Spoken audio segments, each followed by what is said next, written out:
Facing serious threat, PM Starmer says UK moving to warfighting readiness. Britain announced it will build 12 new attack submarines as it launched a major defence review Monday to move the country to warfighting readiness in the face of Russian aggression and the changing nature of the conflict. Prime Minister Keir Starmer warned that the threat we now face is more serious, more immediate and more unpredictable than at any time since the Cold War, as he launched the review in Glasgow. We face war in Europe, new nuclear risks, daily cyber attacks, growing Russian aggression in our waters, menacing our skies, he added. The Strategic Defence Review, which assesses threats facing the UK and makes recommendations, said that Britain is entering a new era of threat. As a result, Starmer said his government aimed to deliver three fundamental changes. First, we are moving to warfighting readiness as the central purpose of our armed forces, he said. Every part of society, every citizen of this country, has a role to play because we have to recognize that things have changed in the world of today.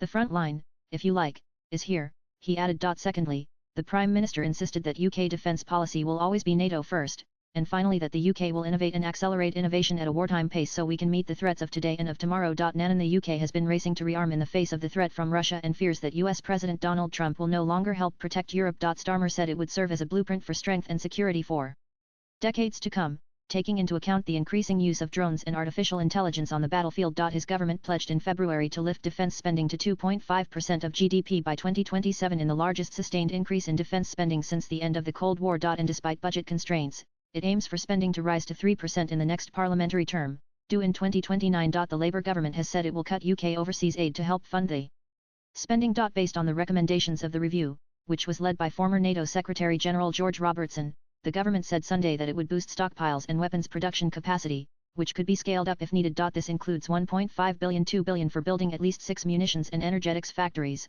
procuring 7,000 domestically built long-range weapons, and spending $6 billion on munitions over the current parliamentary term. The government also said late Sunday that it would build up to 12 new attack submarines as part of its AUKUS military alliance with Australia and the United States. Currently, the UK is set to operate 7 nuclear-powered Astute-class attack submarines, which will be replaced by the 12 AUKUS submarines from the late 2030s. The Defence Ministry also said it would invest $15 billion in its nuclear warhead program and last week pledged $1 billion for the creation of a cyber command to help on the battlefield. Nan the last such defence review was commissioned in 2021 by the previous Conservative government and was revised in 2023 after Russia's invasion of Ukraine. While launching the new review, Robertson said it would tackle threats from Russia, China, Iran, and North Korea, calling them a deadly quartet. But in an op-ed article for the Sun newspaper, Starmer did not mention China, while warning that the Kremlin is working hand-in-hand with its cronies in Iran and North Korea. The softer rhetoric on China is in line with the Labour government's efforts to thaw relations with Beijing, which reached new lows under former Prime Minister Rishi Sunak's Conservative government. Swipe left for next video. The review describes Russia as an immediate and pressing threat,